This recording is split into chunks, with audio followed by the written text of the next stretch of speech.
They said bobcats don't just walk into your life. But that morning in the Arizona desert, 3 of them did, each one hidden under a rough burlap hood, standing so still they might have been carved from stone. I didn't know their names yet or why their paws were bound, but I could feel their wild hearts beating through the air. What I was about to uncover wouldn't just change the way I saw them, it would change everything I thought I knew about loyalty, survival, and the strange ways love finds us. You've seen plenty of cute animal videos, even stories of wildlife rescue, but this was different. There was a reason these wild cat babies had been taken, a reason they were delivered to me instead of the authorities. And somewhere in that reason was a secret that had been buried for 10 long years. Stay with me, because when the first hood came off, the desert itself seemed to hold its breath. The sun hadn't yet cleared the mountains when Henry Lawson eased his old pickup onto the dusty shoulder of Highway 92. Out here, the Arizona desert wakes slowly. Its mornings are cool, quiet, and filled with the kind of light that makes even the rocks look alive. Henry had driven this route 100 times, usually on his way to the feed store or to drop off supplies for a neighbor. But this morning wasn't about errands. A man he barely knew had told him to be here at this exact mile marker with cash in hand, no questions asked. Henry didn't like the terms, but something in the man's voice, a hint of urgency and fear, had cut through his better judgment. The van came out of the haze without slowing, tires spitting gravel as it pulled alongside him. The driver didn't get out right away, just sat there with the engine idling, glancing in every mirror like he expected someone to follow. When the sliding door finally rattled open, Henry's breath caught. 3 bobcats stood inside, each one upright and motionless like sentinels. Burlap sacks covered their heads, pulled tight around the neck with rough cord. He could see the outlines of ears pressed flat, the twitch of muscles beneath spotted coats. The middle one's sack bore a dark, irregular stain. Blood. Henry wasn't a stranger to wildcats. He'd spent decades rescuing orphaned cubs, nursing them back to health before releasing them into the hills.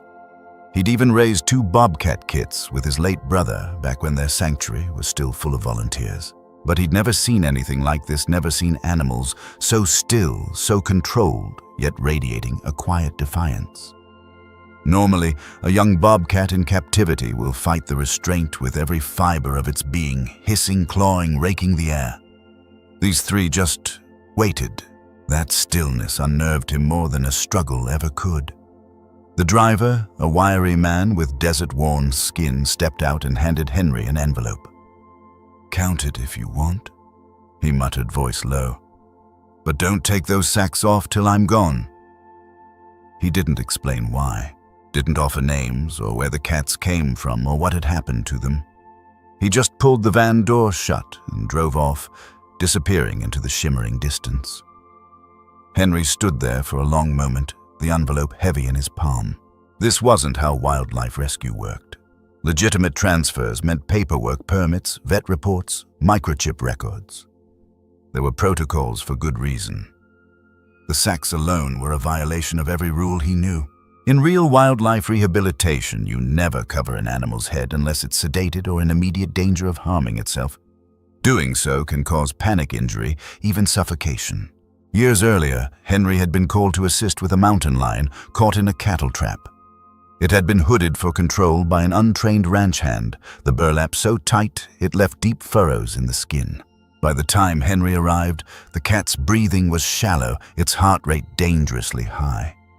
They saved it, but the memory stayed with him, a reminder of how ignorance can harm more than neglect. Seeing these 3 young bobcats in sacks brought that memory back in sharp focus. He glanced at the sacks again. The fabric moved ever so slightly with each breath, a steady rhythm in the cool air. Somewhere under those rough covers, 3 pairs of eyes were waiting, measuring him. Bobcats aren't like domestic cats. They don't give trust freely, and once it's lost, it's nearly impossible to regain. Whatever had happened to them before this moment had already put them at a disadvantage. It would have been easy, logical even to walk away. Call Fish and Wildlife, hand over the animals, let the authorities figure out the rest. But Henry's instincts told him this was no routine rescue. The driver's nervousness, the secrecy, the strange condition of the cats all pointed to something darker. If he turned them over now, their fate might be sealed before anyone learned the truth. He thought of the sanctuary's empty enclosures, of Sophie's quiet presence in the house, and of the promise he'd made to his brother on a firelit night 10 years ago. "If something happens to me, you take care of the wild ones." Henry slid the envelope into his jacket and walked to the back of the pickup. The tailgate groaned as he lowered it, the sound echoing in the stillness. The Bobcats shifted slightly, chains clinking against metal. They were young, maybe a year old enough to fend for themselves in the wild under normal circumstances, but clearly not in normal shape. Their coats were dull, their frames leaner than they should be. The pregnant female's sides swelled with the slow movement of life inside her. As he reached for the first chain, Henry found himself speaking softly without thinking. Not to calm them, they were far too wild for that, but because talking grounded him. "We'll figure this out," he said as much to himself as to them. One step at a time. A white pickup passed on the highway, the driver staring for a moment before disappearing around a bend. Out here, word travels faster than wind. Henry knew it wouldn't be long before someone asked why he was parked on the roadside with 3 hooded Bobcats. The less attention, the better. He worked quickly, loosening the tie-down straps so he could guide the cats into a covered transport crate in the truck bed. Every movement was measured, deliberate. Bobcats can go from stillness to explosive power in less than a second. He didn't remove the sacks, not yet. As much as it pained him, he couldn't risk spooking them on an open roadside. The sanctuary was only a few miles away. There, behind locked gates and quiet fences, they could face the daylight without an audience. Driving back, Henry's mind sifted through possibilities. Injured animals sometimes came from illegal trappers, people who capture bobcats for their pelts or to sell as exotic pets despite laws against it. Others are stolen from legitimate breeders or rehabbers and pass through shadowy networks where paperwork is forged and identities lost. In some cases, animals are deliberately kept hidden because they are part of a larger crime-fire cover-ups. Land disputes, even smuggling routes. He'd heard enough stories over the years to know that the wildlife trade could be as ruthless as any other black market business. But there was something else here, something harder to name. Why these 3? Why delivered like contraband with instructions not to look until the courier was gone? The driver's hands had trembled when he passed the envelope. Was he afraid of Henry, or of whoever had sent him? Henry eased the truck through the sanctuary gate and parked behind the barn. The air smelled faintly of mesquite and hay. Sophie was at the kitchen window watching. She didn't wave, but she didn't turn away, either a small change Henry had learned to notice. He opened the tailgate and looked at the Bobcats once more. The sacks shifted again just slightly. Patience, he told himself. Whatever was under those hoods, he'd meet it soon enough. In licensed wildlife rescue, patience is as much a tool as medicine or food. One misstep, opening a crate too soon, approaching too quickly, can undo days or weeks of trust building. Bobcats especially remember negative encounters and can carry that stress for life. Henry's choice to wait until the animals were in a controlled space mirrored best practices used by professionals across the country: create safety first, then remove restraints. It's a principle that applies far beyond wildlife work. Whether you're earning the trust of a skittish animal or a wary person, safety has to come before revelation. Many people imagine wildlife rescue as a single moment of heroism, lifting an animal from harm and setting it free. In truth, most rescues begin in uncertainty. You don't know the full story. You don't know what damage has been done, and sometimes you don't even know who you're saving. The heroism is in staying and committing to the long process of finding out. Henry guided the crate into the barn, latching the door behind him. The morning light spilled across the floorboards, and dust motes swirled in the beams. He stood there for a moment, listening to the soft, steady breathing inside the crate. He had questions too many to count, but he also had time. For now, that would have to be enough. He took a step toward the rope on the first sack, then stopped. Not here, not yet. Better to wait until Sophie was nearby. Not because he needed help, but because something told him this moment might matter to her in a way he couldn't explain. The road had delivered 3 mysteries to his door. Now it was up to him to decide how and when to face them. Outside, the desert had fully woken. A pair of cactus wrens flitted across the fence line, chattering as they searched for insects. Henry glanced toward the house where Sophie had disappeared from the window. Inside the crate, one of the Bobcats shifted the chain, clinking once before going still again. He didn't know it yet, but the next time those hoods came off, the past would come rushing back, not just for him, but for someone who'd been silent for far too long. And that was where the real story would begin. Henry Lawson didn't talk much about himself, and when he did, it was usually to deflect with a dry joke or a story about some animal that had outsmarted him. People in town knew the broad-strokes retired wildlife rehabilitator, widower, caretaker of a sanctuary just outside Bisbee, Arizona. But they didn't see the daily rhythm, the 1,000 small acts that kept his world from crumbling. Morning started before sunrise, not out of discipline, but because the animals woke early. A bobwhite's call would pull him from bed, and by the time the first light reached the barn, Henry was already moving, checking feed bins, repairing fencing, refilling water troughs. The work was quiet, methodical, and almost entirely solitary. The sanctuary had once been the pride of the county, built with his late brother Mark when they were both younger and convinced that saving wild creatures was a calling worth every sacrifice. Back then, the place had volunteers on weekends, school kids on field trips, and a steady trickle of donations. The enclosures were full rescued hawks learning to fly again, orphaned fox kits tumbling over each other, wildcat babies nursing from bottles. Now, most of the runs were empty weeds creeping up the chain link. Grants had dried up. Interest had faded. The last volunteer had moved away 2 years ago. Henry had considered closing more than once. But every time he came close, a call would come in: a wounded coyote, a displaced javelina, an owl tangled in barbed wire, and he'd remember why the place mattered. Even if the world seemed to have forgotten, the house was small and plain, sitting on the edge of the property like an afterthought.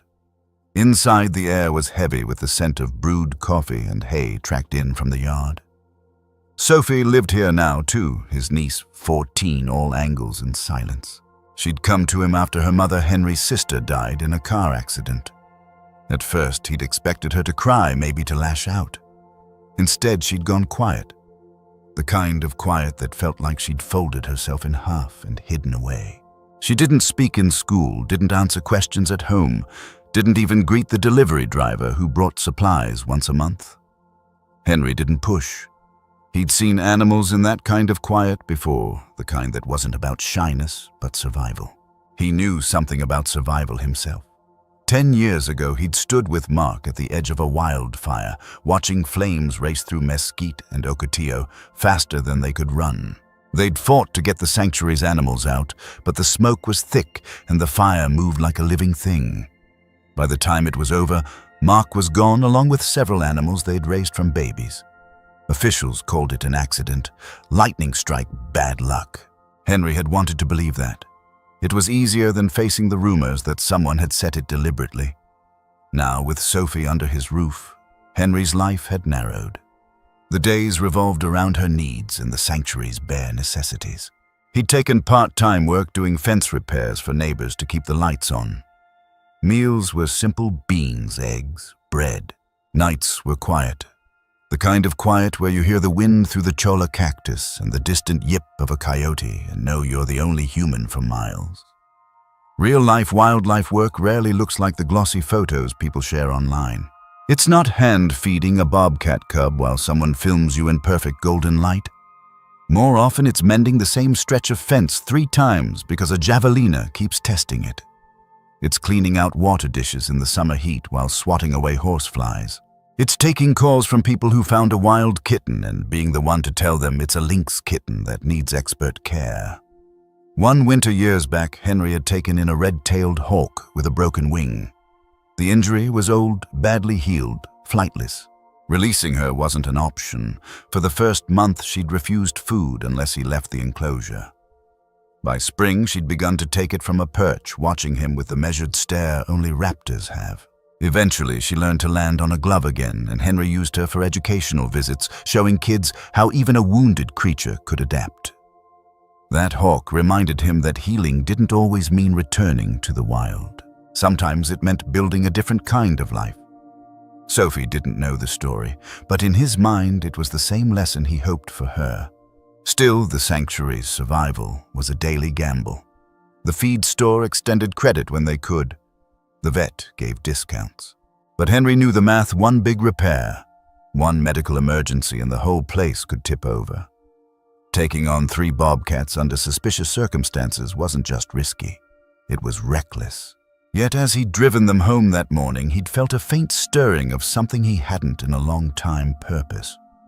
A small lesson lived in that choice, though he didn't frame it that way. Sometimes you don't get to pick the perfect moment to act.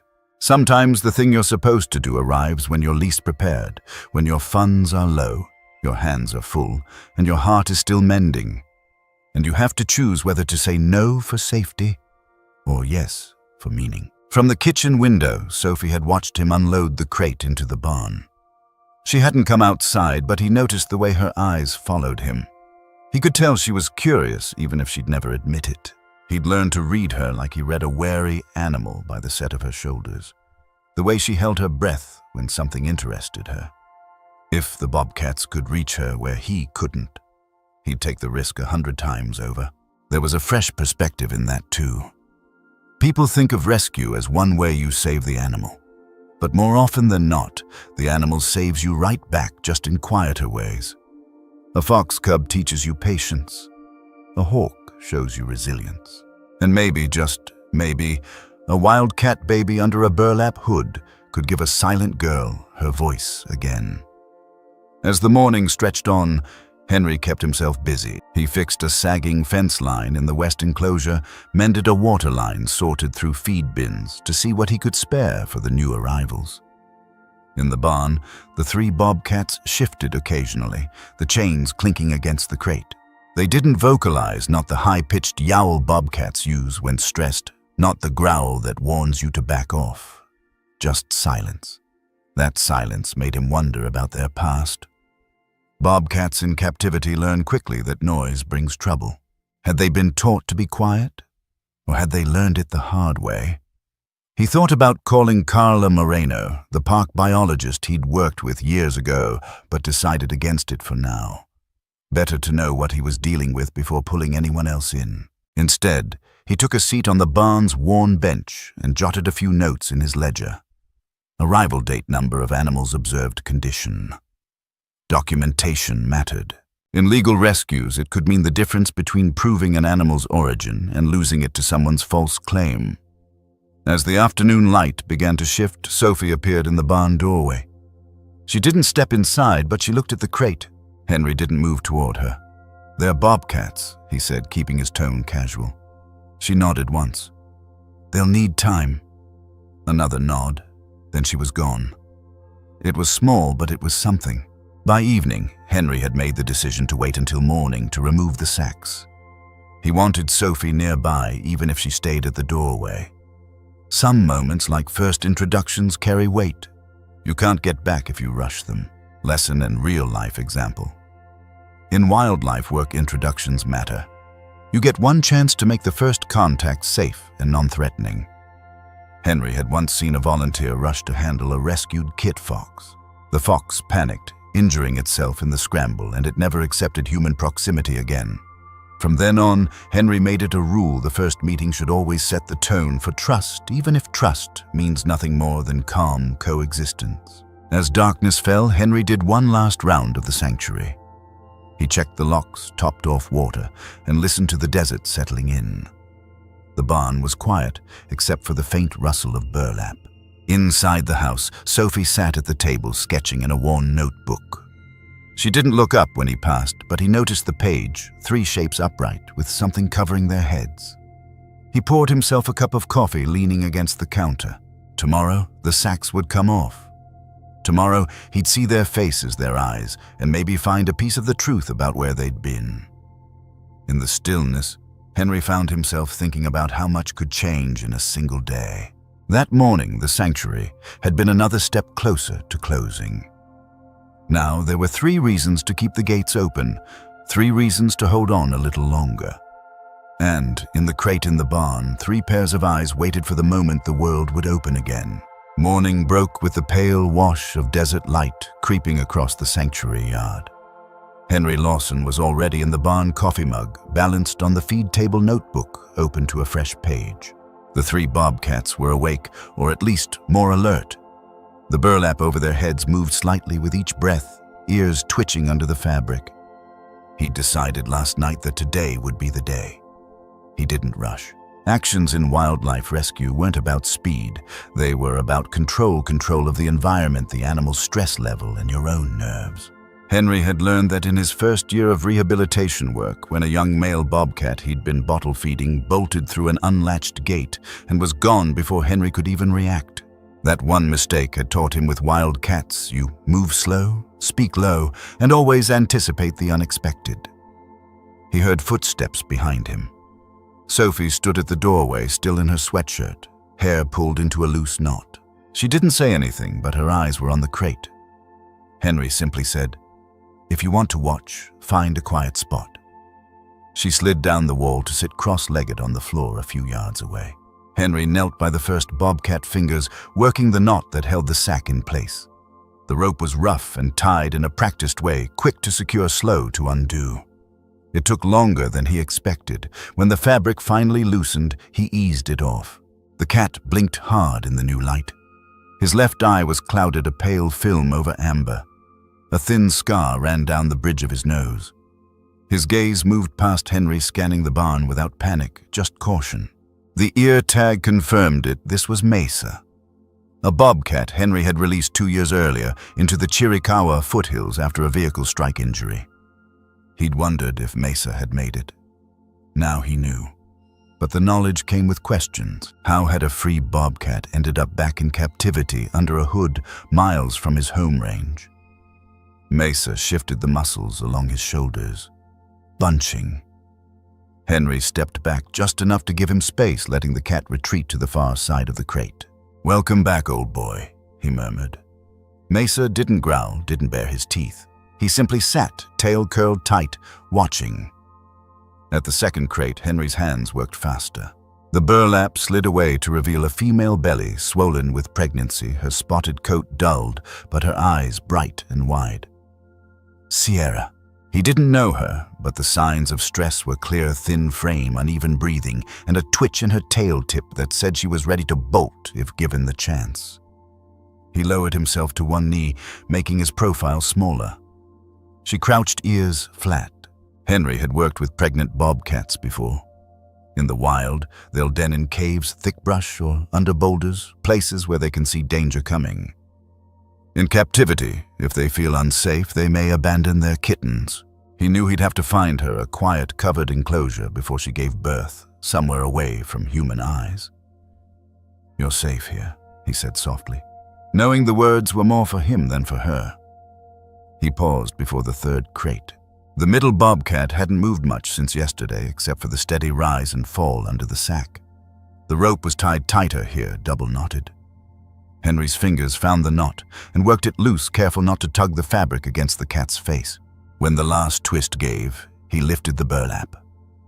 The scar stopped him cold, a pale slash from above the right eye, down across the muzzle set against fur that had gone a little grayer with age. One eye was golden, the other a clear icy blue. Heterochromia that was impossible to mistake. 10 years ago, Henry had held this bobcat as a half-grown cub alongside his brother after they'd rescued him from a construction site. They'd named him Coda. The wildfire had taken him, or so Henry had been told. Seeing him now was like having the past step forward, still breathing. Coda blinked, head tilting slightly as he took in Henry's scent. Then he leaned forward, pressing his forehead to Henry's arm.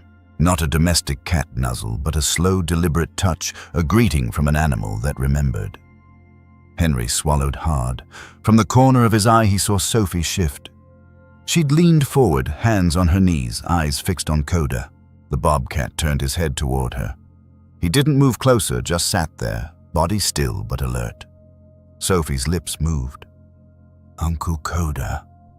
The words were barely a whisper, but they broke a silence she'd held for over a year. Henry kept still, letting the moment play out. In wildlife therapy, there's a principle: don't interrupt the animal when it initiates contact. The same could be said for people. Coda rose, slowly moving towards Sophie, until the mesh of the crate was between them. He lowered his head, and Sophie raised her hand to the wire, not touching but close enough for him to scent her. Henry had once seen something similar at a rescue center in New Mexico. A veteran with severe PTSD hadn't spoken to anyone in weeks. Then, during a visit to the facility, a rescued mountain lion approached and sat quietly in front of him.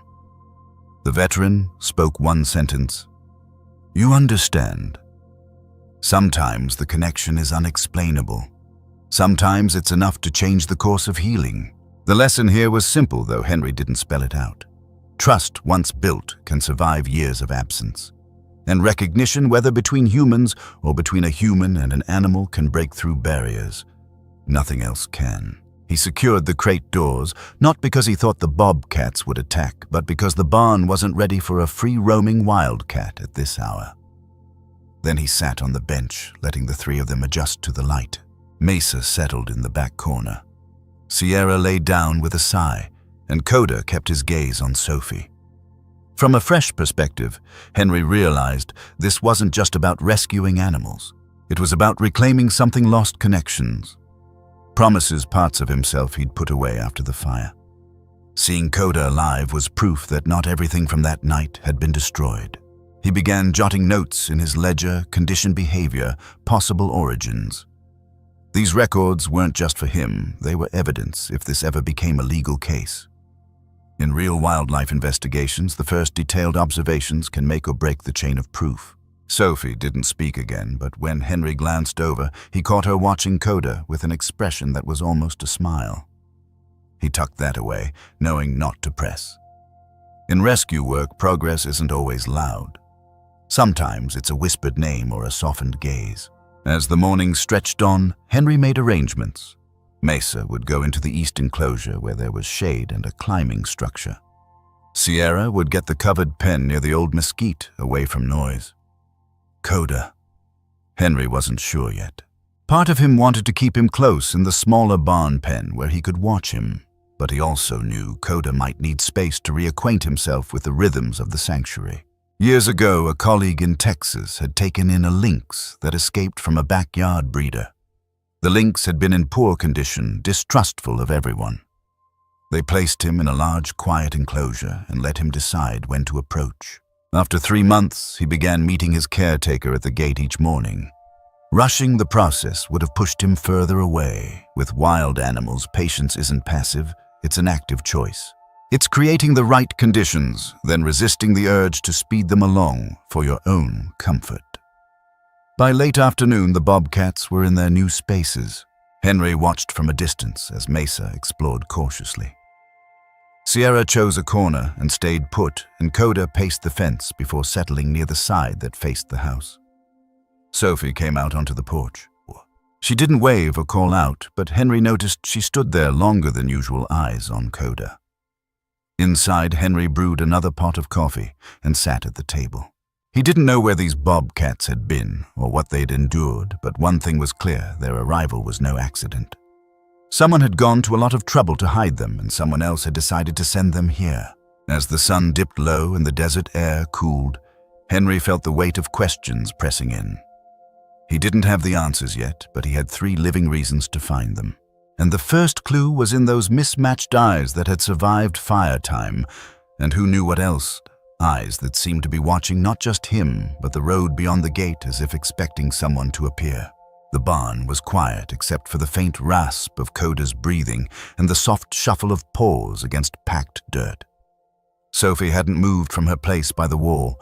Her knees were drawn up, her chin resting on them, eyes fixed on the Bobcat in the smaller pen. Coda had been pacing at first, head low, tail flicking in short, deliberate motions. Now he had stopped in front of her, a good 6 feet away, and simply stood there. Henry stayed back, leaning against the workbench. He knew enough about both of them to sense this moment wasn't his to touch. In the rehab world, there's a saying, "Don't step between the animal and the one it chooses." Sometimes the right connection doesn't follow the logic you expect. Coda lowered himself into a crouch, not the tense coil of a predator, but the settled weight of an animal at ease. He kept his gaze on Sophie. She looked back unblinking. A minute passed, then another. Henry thought it might end there, just a shared stillness. Then Sophie's mouth moved. The words were barely more than a breath. Uncle Coda. It was the first time Henry had heard her speak since she'd arrived at the sanctuary. For a second, he wasn't sure he'd imagined it. But Coda responded, ears swiveling forward, eyes brightening, and with a slow grace, he padded closer to the fence. Sophie's hands tightened on her knees, but she didn't back away. Henry's pulse kicked hard in his chest. In all the months she'd been with him, he'd tried every safe, patient way he knew to draw her out. Short conversations over meals, shared chores in the yard. Small jokes slipped in while fixing a fence. Nothing had pierced that wall, and now a bobcat, silent and scarred from years of absence, had done it in a heartbeat. Coda stopped just shy of the wire and lowered his head. Sophie mirrored him, leaning forward until there was barely an inch of air between them. She didn't reach out, she simply breathed in sync with him. In rehab work, you watch for these moments where body language aligns, where fear gives way to curiosity. This wasn't a trick or training cue. This was recognition. Henry had seen something like it once before in Montana.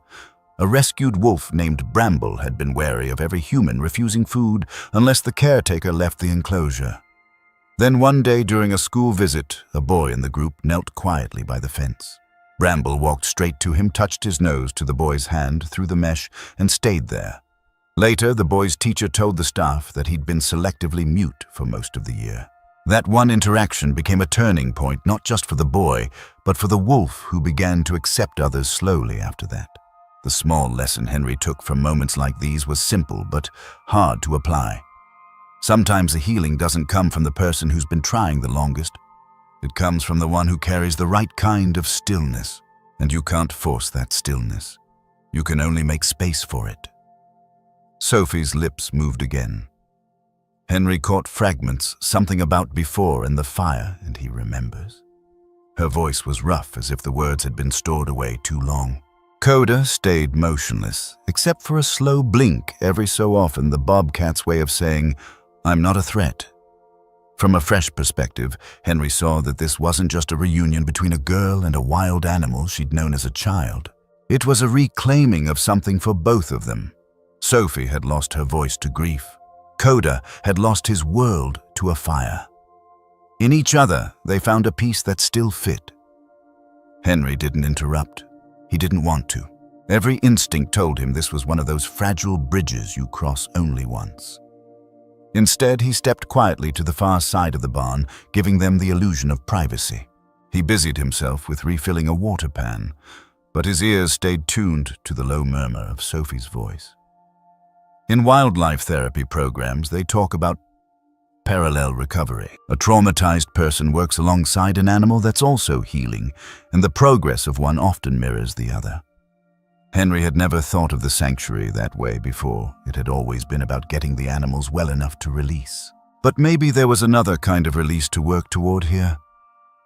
Coda shifted, turning slightly to glance toward the barn door, then back to Sophie. Henry followed the look and saw the rectangle of light from outside had grown brighter. The day was moving on. Mesa padded across his enclosure toward the shade. Sierra curled tighter in her corner. But Sophie and Coda stayed locked in their quiet exchange. Henry thought back to when Coda was a cub. Mark had found him half-starved near a construction site tangled in plastic. They'd spent weeks feeding him around the clock, coaxing him to trust hands that had only ever brought pain before. Sophie, just a toddler then, had been fascinated by him toddling after Mark to help with bottle feedings. She'd called him Uncle Coda because everyone close to her got that honorary title.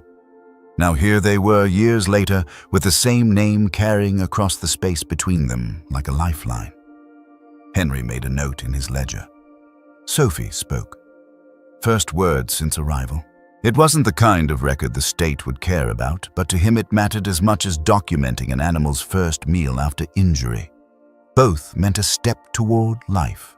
At a rehabilitation center in Colorado, handlers once documented a traumatized bobcat's response to a specific person's voice. Over weeks, the cat's stress behaviors lessened when that person was present, even when other conditions stayed the same. Scientists studying the case noted that familiar cues, scent, tone, rhythm can reawaken dormant associations in wild animals. Watching Sophie and Coda Henry couldn't help but think the same mechanism might work in reverse, an animal's presence rekindling something long dormant in a human. By the time Sophie stood, the sun had shifted enough to send a warm stripe across the barn floor. She didn't look at Henry, but she lingered a moment at the door before heading back to the house. Coda watched her go, then turned toward the back of his enclosure and stretched a slow, deliberate movement that seemed to release some of his own tension. Henry knew better than to expect a flood of conversation now. Sophie might go silent again for days, but the door was open, even if just a crack, and that was enough. Healing rarely happens in a straight line. It's more like the tracks you find in soft desert sand, curving, doubling back, sometimes disappearing for a stretch before reappearing farther on. You can't rush to the end. You can only keep following. From this point forward, Henry began to see the sanctuary differently. It wasn't just a place for bobcats, hawks, or coyotes. It was a place where every living thing, human or animal, came carrying something broken and maybe left carrying something mended. As he closed up the barn for the day, Henry felt the weight of the morning settle into him, not a burden, but the kind of tired that comes from doing something that matters. Outside, the desert air was warming, and a curve-billed thrasher sang from the top of a cholla. Coda lay in the shade, eyes half closed, but when Henry passed, the bobcat opened his blue eye, just enough to track him. That evening, as the last light faded, Henry saw a figure approaching on the road, a woman walking with a steady, unhurried gait, her silhouette familiar in a way he couldn't place. Coda lifted his head, ears forward, watching. Sophie from the porch stilled, like a deer sensing change. Whoever she was about to step into a story that had been waiting a long time to be told. The figure on the road came closer, her outline sharpening in the late light. She was tall, shoulders squared, moving like someone who'd spent years carrying a pack through rough country. When she reached the gate, Henry recognized her walk before he saw her face. Carla Moreno. She had worked alongside his brother Mark in the park service, tracking wildlife, setting trail cams, running community talks about bobcat behavior and conservation. Back then, she'd been quick to laugh, with a habit of sketching in the dirt when she explained something. Now her hair was threaded with gray, and her eyes carried the weight of miles Henry hadn't walked. He met her halfway to the porch. They shook hands the way people do when they've shared a history, but not the years in between. "Heard you've got 3 new guests," she said, voice low. "One of them's got mismatched eyes." Henry didn't bother asking how she knew. Out here, news traveled faster than the wind across open range. "Coda," he said. Carla's gaze flicked to the barn. "I didn't think I'd hear that name again." They went inside. Sophie was at the table, notebook, open, pencil moving in slow, careful lines. She glanced up once, then down again. Coda's pen was visible through the barn door from the kitchen window. He was standing, ears forward, watching the house. Carla didn't sit right away. She moved to the window, her eyes narrowing. "He remembers me," she murmured. Henry could tell by her tone she wasn't just talking about recognition, she meant the history behind it. When they sat, Carla laid out the story in pieces, like a trail you had to follow without losing the thread. For the past 8 years, she'd been working privately off the books, tracking a network of illegal wildlife traffickers operating in the Southwest. They targeted high-value species falcons, for racing ocelots, for exotic collectors, and yes, bobcats. She explained how it worked. A trafficker might snatch a young wildcat from its range, then sell it into a chain of middlemen until it landed with a buyer far from where it was taken. Some were kept as pets, others used for breeding in unregulated facilities. Pregnant females like Sierra were especially valuable. They could produce multiple litters that fetched thousands per kitten on the black market. In 2019, Federal wildlife officers broke up a ring in Texas that had been smuggling bobcat kittens into private collections across state lines. The animals had been taken from the wild in Arizona and New Mexico, transported in cramped crates without food for hours, and sold with forged papers claiming they were captive bred. Carla's research mirrored those cases, except she was sure some animals in her area were being taken not just for profit, but to cover up bigger crimes. Henry listened without interrupting his coffee cooling between his hands. She spoke of a fire 10 years ago. Mark's fire, how there had been whispers. It wasn't an accident. She'd never stopped wondering why certain species vanished from the records in the months before it. Then she leaned forward, voice tightening. Henry Coda wasn't the only animal we thought was lost that night. There were 4 others, all rehabbed, all nearly ready for release. They vanished. No remains found. Whoever took them had a reason to erase their tracks, and the fire gave them cover. He thought of Mesa, sitting quietly in his pen as if waiting for orders. Had he been one of those 4? Carla explained that recently her tracking had led her to a former park contractor with connections to private collectors. He'd been seen delivering animals in unmarked vans, cash, changing hands, no paperwork. The man had a reputation for keeping his mouth shut, but fear made people careless. Word was he'd been moving special stock again this time, with orders to keep them hooded until they were with the buyer. Henry didn't need her to spell out what special stock meant. He'd seen the sacks. In any rescue, whether of animals or people, silence and secrecy are as dangerous as physical harm. Without information, you can't plan. Without a paper trail, you can't protect. Carla's persistence in following faint trails for nearly a decade was proof that sometimes the fight is as much about keeping records alive as it is about saving lives in the moment. Sophie had stopped drawing. She was watching Carla now, the pencil still in her hand, but unmoving. Henry noticed the way her gaze flicked to Coda, outside, then back to Carla, as if measuring something between them. Carla caught the look. "You remember him, don't you?" Sophie nodded once. Carla didn't press. "I remember you too," she added softly. "You were the one who used to sit by the den box." The fresh perspective hit Henry in that moment. The sanctuary wasn't just holding animals with histories. It was holding people's histories too, threads that, if followed, might lead back to answers long buried. Carla turned back to Henry. "I came because I think these 3 are part of a bigger case. If we can document where they've been, we might finally link the thefts to the fires, including Mark's." He wanted to say yes immediately, to let her take samples, photos, whatever she needed. But he also knew how fragile new arrivals could be. One wrong move, one stressful interaction, and they could lose the tentative trust they'd built in just a day. "We do this on their terms," he said. "Quietly, no flash, no crowds." She agreed. They'd start with observation behavior patterns, any signs of previous handling diet changes. She had a kit in her truck for collecting hair samples without causing distress. Henry remembered a case in California where investigators identified a smuggled bobcat by matching fur from a confiscated coat to hair collected from a sanctuary cat years earlier. DNA had closed the loop the traffickers thought they'd erased. As the evening settled, Carla walked with Henry to the barn.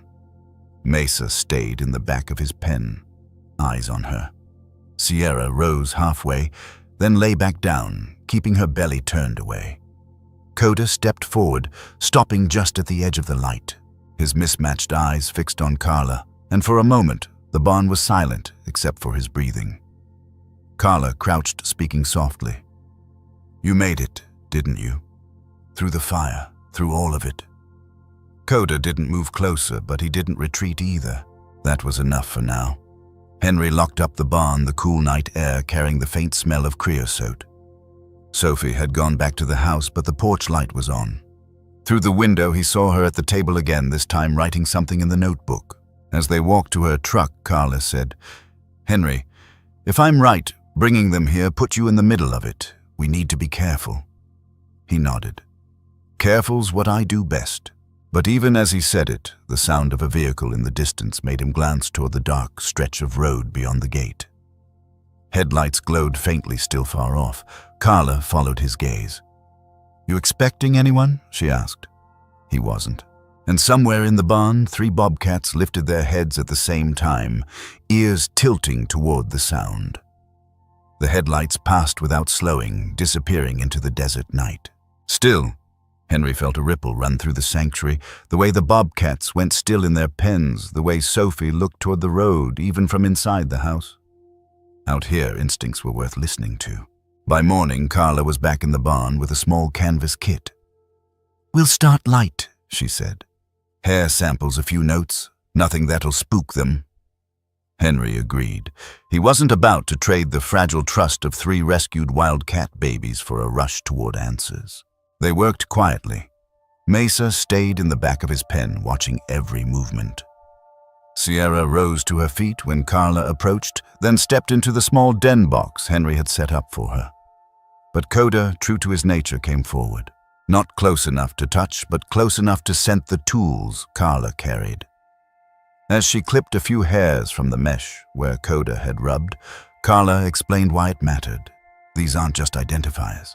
If they've been moved across state lines, their DNA might be in databases from previous captures. And if we find hair in a confiscated vehicle or property, we can match it. Henry nodded, remembering a case years back where a golden eagle's feathers had linked a poacher to 3 separate kills. In wildlife crimes, evidence doesn't always come in the form of clear photos or confessions. Sometimes it's a single strand under a seat or caught in a shipping crate. Once the samples were stored, Carla suggested they walk the property. If they've been here before, she said Coda might lead us somewhere. Henry hesitated, but curiosity won. They opened Coda's pen gate into the secure exercise run. He stepped out cautiously, nose working the air.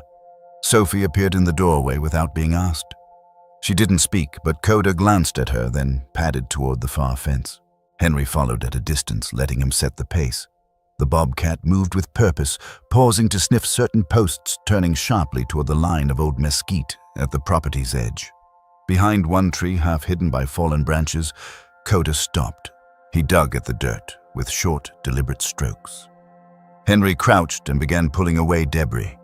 Beneath the branches lay a rusted metal box, small enough to carry but heavy in his hands. They took it to the workbench. Was a trail camera, its casing scorched on one side and a sealed envelope. The card in the camera was intact. Carla handled it carefully. "If this is from before the fire." She didn't finish the sentence. The envelope held printed photos, blurry night shots of a truck backed up to an enclosure, figures moving in and out, and the pale shapes of animals in cages. One image caught Henry's breath, a bobcat with one golden eye and one blue staring straight at the lens. Coda had just found his own history. In 2015, a sanctuary in Nevada recovered a stolen serval after reviewing trail cam footage from months earlier.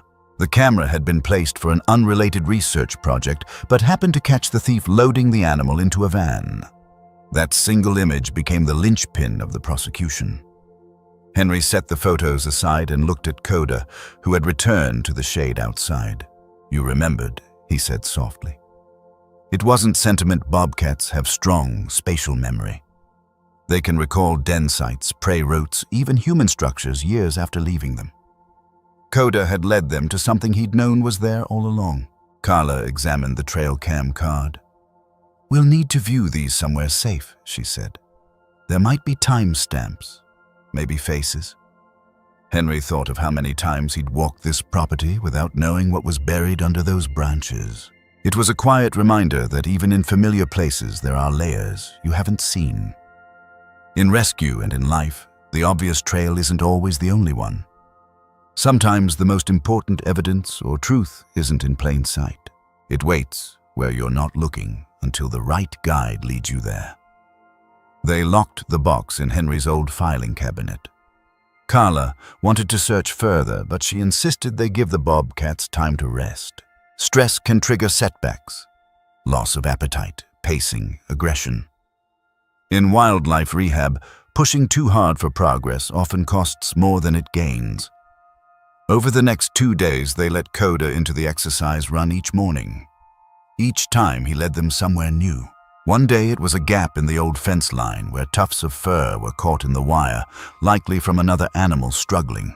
Another day it was the corner of the feed shed where behind loose boards they found a bundle of plastic tags with numbers Henry didn't recognize. Carla suspected they were from tracking collars cut to prevent identification. Henry began to see Coda not just as a survivor, but as a witness. In most investigations, animals are treated as evidence, passive objects to be examined. But here was a case where the animal was actively guiding them, almost as if he understood the stakes. One morning, Coda led them to the north boundary where an old irrigation ditch had silted over. He pawed at a mound of dirt until the tip of a weathered PVC pipe appeared. Inside was a sealed cylinder. They opened it to find a small waterproof notebook. The handwriting was Mark's. Henry's hands shook as he turned the pages. Notes on animal conditions, delivery dates, and names. Some of them people Henry knew from the community. At the back was a single line, "If something happens, trust Coda." Henry closed the notebook, feeling the weight of those words. He'd kept the sanctuary, running out of duty to his brother's memory. Now he realized Mark had left him more than a legacy. He'd left him a partner in finishing what he started. Wildlife enforcement officers have occasionally used trained detection dogs to locate evidence, guns, spent shells, even hidden caches of illegal bait. Coda wasn't trained for law enforcement, but his knowledge of his old range and experiences was proving just as valuable. They copied the notes and locked the originals away. Carla planned to cross-reference the names with her existing files. If the list connected to other cases, they could build something that would hold up in court. That night, Henry sat on the porch with Sophie. She was sketching again, this time a map of the sanctuary with small X marks where they'd found items. He didn't comment on it, but he noted she'd drawn Coda's enclosure first. The stars came out one by one in the wide desert sky. Henry thought about how far they'd come in just a few days, from 3 hooded bobcats arriving in secrecy to uncovering a trail of evidence that might break a years-long case. And all because one animal had led them step by step to the truths hidden in the dirt. In the dark, a coyote called from somewhere beyond the fence. The bobcats were silent, but Henry could feel the tension in the air, as if they too were listening. Tomorrow, he and Carla would take the next step, following the trail beyond the sanctuary's boundaries, and that he knew could bring them face to face with the people who had taken so much. The mesquite flats were the kind of place you didn't wander into without a reason. Low, thorny trees sprawled over cracked soil, their twisted limbs casting thin shadows in the late afternoon sun. The air smelled faintly of dust and creosote, and every so often a gust would send fine grit against your skin. It was a landscape designed to hide things and people who didn't want to be found. Henry and Carla had followed the trail north from the sanctuary, guided by the coordinates in Mark's notebook. Sophie had insisted on coming, and Henry didn't fight her on it. She sat in the passenger seat of the pickup, notebook in her lap. Coda's mismatched eyes sketched carefully on the first page. When they reached the flats, they spotted them 2 dark SUVs parked half-hidden under the mesquites. Men moved around them, one carrying a long crate between them. It was the kind of crate Henry had seen before, in illicit animal transport, reinforced corners, air holes too small for a paw to push through. Carla's jaw tightened. That's them. She recognized one man as the former park contractor she'd been tracking. The other, she whispered, was Sheriff Walt Danner. Henry had known Danner for years. A handshake at the feed store, polite nods in town. But he'd always felt something guarded behind the man's eyes. Seeing him here moving crates in the mesquite flats turned that unease into certainty. They parked far enough away to avoid detection, then slipped closer on foot. Sophie stayed behind the pickup with the binoculars. Coda, restless since they'd left the sanctuary, sat in the crate in the truck bed, ears flicking toward the flats, as if he knew the ground they were on. The wind shifted, carrying voices their way. Danner's was low, but distinct. "These 3 are the last. After this, we're clear." The other man grunted. "They'll pay double for the pregnant one." Henry felt heat rise in his chest. Sierra. They were talking about Sierra. Explanation. This was exactly how the exotic animal black market worked. Targeted captures high-value animals, smuggled through rural backroads, sold to private buyers willing to pay for rarity. Pregnant females multiplied profits. In law enforcement reports, this was called stacking value. In Henry's world, it was theft in its most ruthless form. Carla's plan was to gather enough evidence here to force the state's hand. She raised her phone, zooming in for photos. Henry noticed Dana glance toward the road, his gaze lingering on the pickup. "We've been spotted," Henry murmured. The call came before they could move an unfamiliar number on Carla's phone. She answered on speaker. A voice, calm but edged.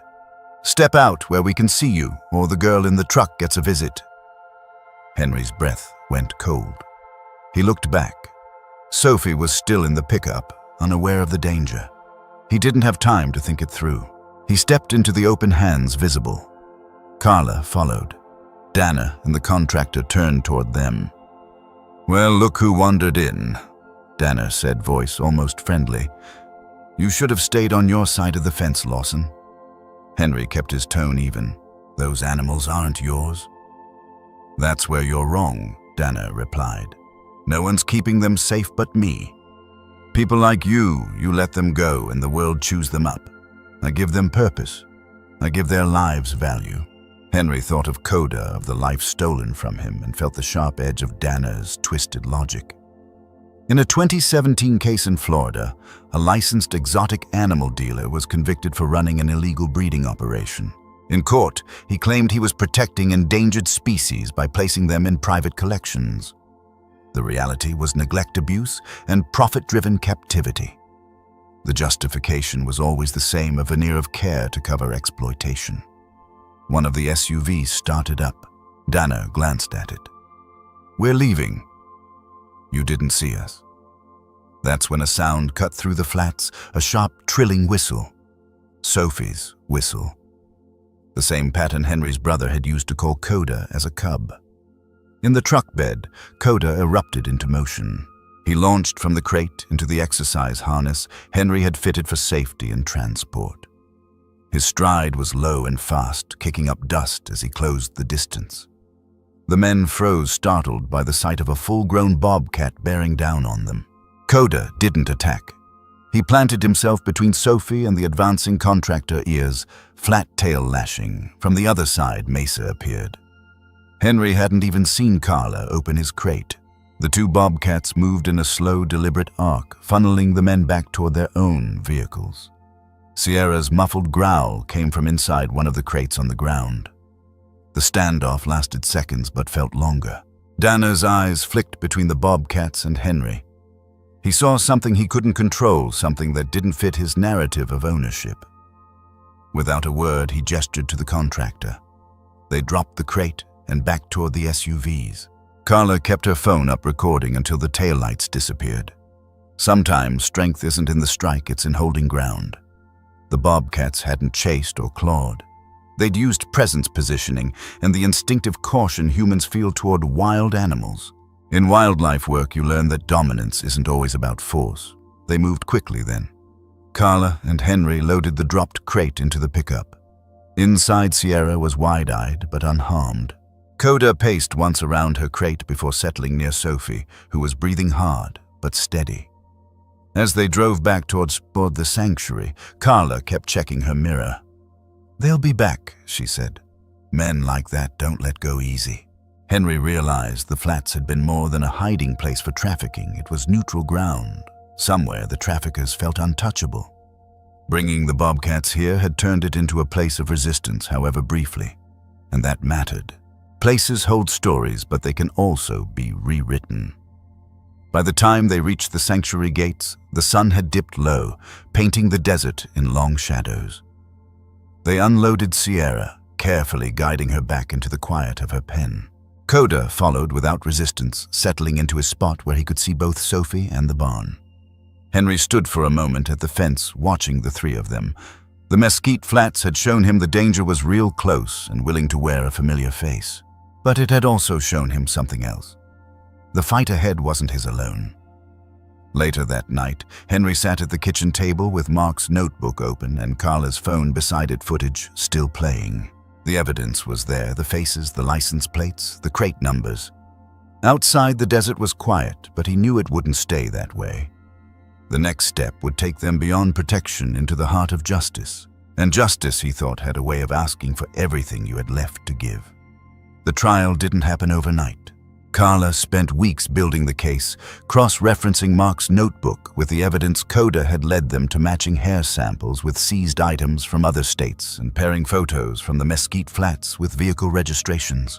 Henry gave his statement twice, once to state wildlife officers and once in a small conference room where the district attorney laid out what they'd need to convict Sheriff Dana and his network. Sophie never testified, but her sketches of the crates, the tags, even the faces were quietly added to the file. When the court date finally came, Henry didn't know what to expect. The courthouse in Bisbee wasn't large, but that morning the benches filled quickly. Wildlife officers, in uniform locals who'd volunteered at the sanctuary in better days, and strangers who'd driven hours after hearing what had happened. Sophie sat beside him, her notebook closed in her lap, Coda's mismatched eyes drawn on the cover. Dana walked in with his lawyer eyes scanning the room. Henry met his gaze once.